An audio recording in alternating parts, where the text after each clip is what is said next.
Hi, I'm going to perform an effect for you. I'm going to have a card selected. This is going to be a prediction card. So let's say this card right here was selected. I'll have another card selected from the spectator freely here. So I'll just cut the cards. I'll have them select one out. Let's say they pick this one. Okay. So what I will do is I will have these cards inside the box here. Show the box is otherwise empty. Place these two prediction cards inside the box, full view. Okay. Now we're going to have you name a number between 10 and 20. Okay. Most cards will just be selected like that, but this trick's going to go further than that. Let's say you named 16. Okay. There's 1, 2, 3, 4, 5, 6, 7, 8, 9, 10, 11, 12, 13, 14, 15, 16. 6 and 1 makes 7. It's 1, 2, 3, 4, 5, 6, 7. So remember your card. Okay. Lose that into the pack.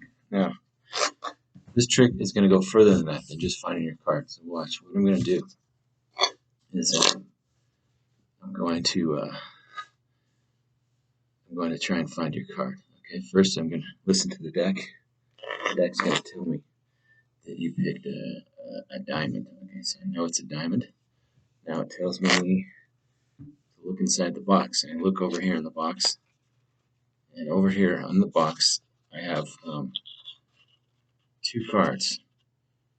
Okay, and they're diamonds. That tells me you picked a diamond. Now, on the box it says your card. That'd be amazing. Look closely. You can see it says your card. Now, your card is the ace of diamonds. So I read your mind, ace of diamonds. Now, this trick goes further than that.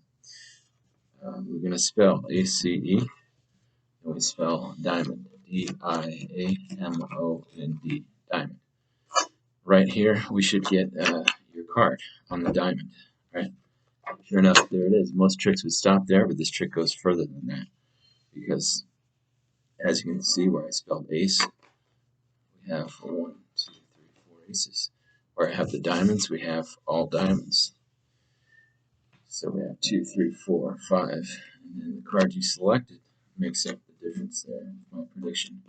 So now we have all the diamonds right over here. But most tricks will stop there. This trick goes further than that because you can't go any further than that. You deal a poker hand and you get a 10, jack, queen, king. So that's my version of further than that. There's only a couple little changes in there, but even every time when you make one little change, all of your magic will change. So what we're going to do is we're going to show you the setup for this. This is the setup. The setup is you're going to go 2 through 7. Okay, 2 through 8, actually. This is a slightly different setup than other further than that. So you're going to have 2 through 8. Then you're going to have the 4 aces. Then you're going to have on the box you want to write this gag here that I came up with. I pull it out and say, look at your card, that's a joke. And then boom, I pull the flap down and it says, is the ace of diamonds on it, so you can use this. Then what I do is I take the setup of the 10 jack, queen, king, I put that on top of the deck. This goes on top. Okay, and then I have one card on the bottom, which is the 9. And what I'm going to start off with is I'm going to do the some false shuffles or cuts, of course. So this one would be on the top, and I would do some jog shuffles. Make sure you do lots of shuffles before you start this trick, otherwise you have no effect, right? So do that about 3 times. And then when you're ready, cut this one to the bottom, right? Doing a double cut. Okay, so you have lots of shuffling, lots of cutting. You're then going to spread the deck like this, push this back. It's not.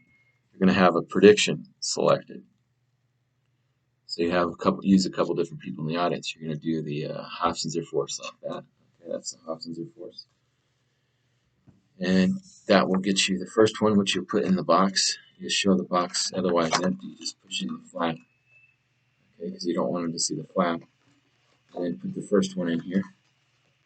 Very cleanly in here, right? Then you're going to have a card selected. What I do is I shuffle here in jogging. And then I make some cuts, right? And then I have them go ahead and say stop. When they say stop, I go right to the break. And then what I do is I spread. Now, when you spread, you're going to make sure that they only have a choice of any one of these cards. Okay, so let's say they pick. It's an easy way to do a classic force. They can pick any one of the top 8 cards. So you just hold everything else back, and then you put this into the box here. Okay? Close the box. Now, you set this in full view.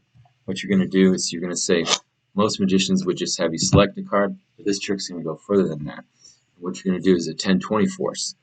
You tell them to name a number between 10 and 20. Let's say, for example, the name 15. You count down. It's 1, 2, 3, 4, 5, 6, 7, 8, 9, 10, 11, 12, 13, 14, 15 cards. And you say 5 and 1 makes 6, and this will automatically work. You count down, and you show them the 6th card, okay, which will be the ace of diamonds. You put that on top. Now what you're going to do, the trick is pretty much self-working. This is a great effect. And what you're going to do is you're going to say most tricks would stop there, and this is going to go further than that. And you keep saying that, so it's kind of like a running gag. And what you're going to do is you're going to pretend to read their mind. You say your card was a diamond, and then you say I think it was a red card, and then you can either say ace of diamonds, but I like to not say that. I just like to say that your card's a red card. Then in here I say you selected a diamond. That tells me diamond. Then I go to here and I show, look, on your flap I have a prediction written. It says your card. It's a little joke. And then you say I read your mind. Your card is the ace of diamonds. And then you unfold the bottom, which says your card is the ace of diamonds, right? So then you say most tricks would stop there. This trick goes further than that. And then you're going to spell it. So you go A-C-E and diamond, D-I-A-M-O-N-D. And on S, that will appear. The ace of diamonds will appear. So let's see if we spell it. D-I-A-M-O-N-D. Oh, you just spelled a D. Sorry about that. Not with an S, because this is different, right? So you just spell D-I-A-M-O-N-D. So not to the S, you just spell to the D. So that's why I've made changes in this. Then you say, right here, this trick goes further than that. We have, where we spelled ace, we have the aces. And then you show right here where we spelled diamond, we have the diamonds. And then you show 2, 3, 4, and then you show the card they selected is a missing one. And then you show the prediction is the extra missed one. So that's the first several surprises. And then for the kicker, you deal the cards down and you show that you can't go further than that. You have a royal flush, and then that's how you finish the effect with a royal flush. So there you go, my version of further than that. Thank you, and click on the link to check out the upper levels of magic.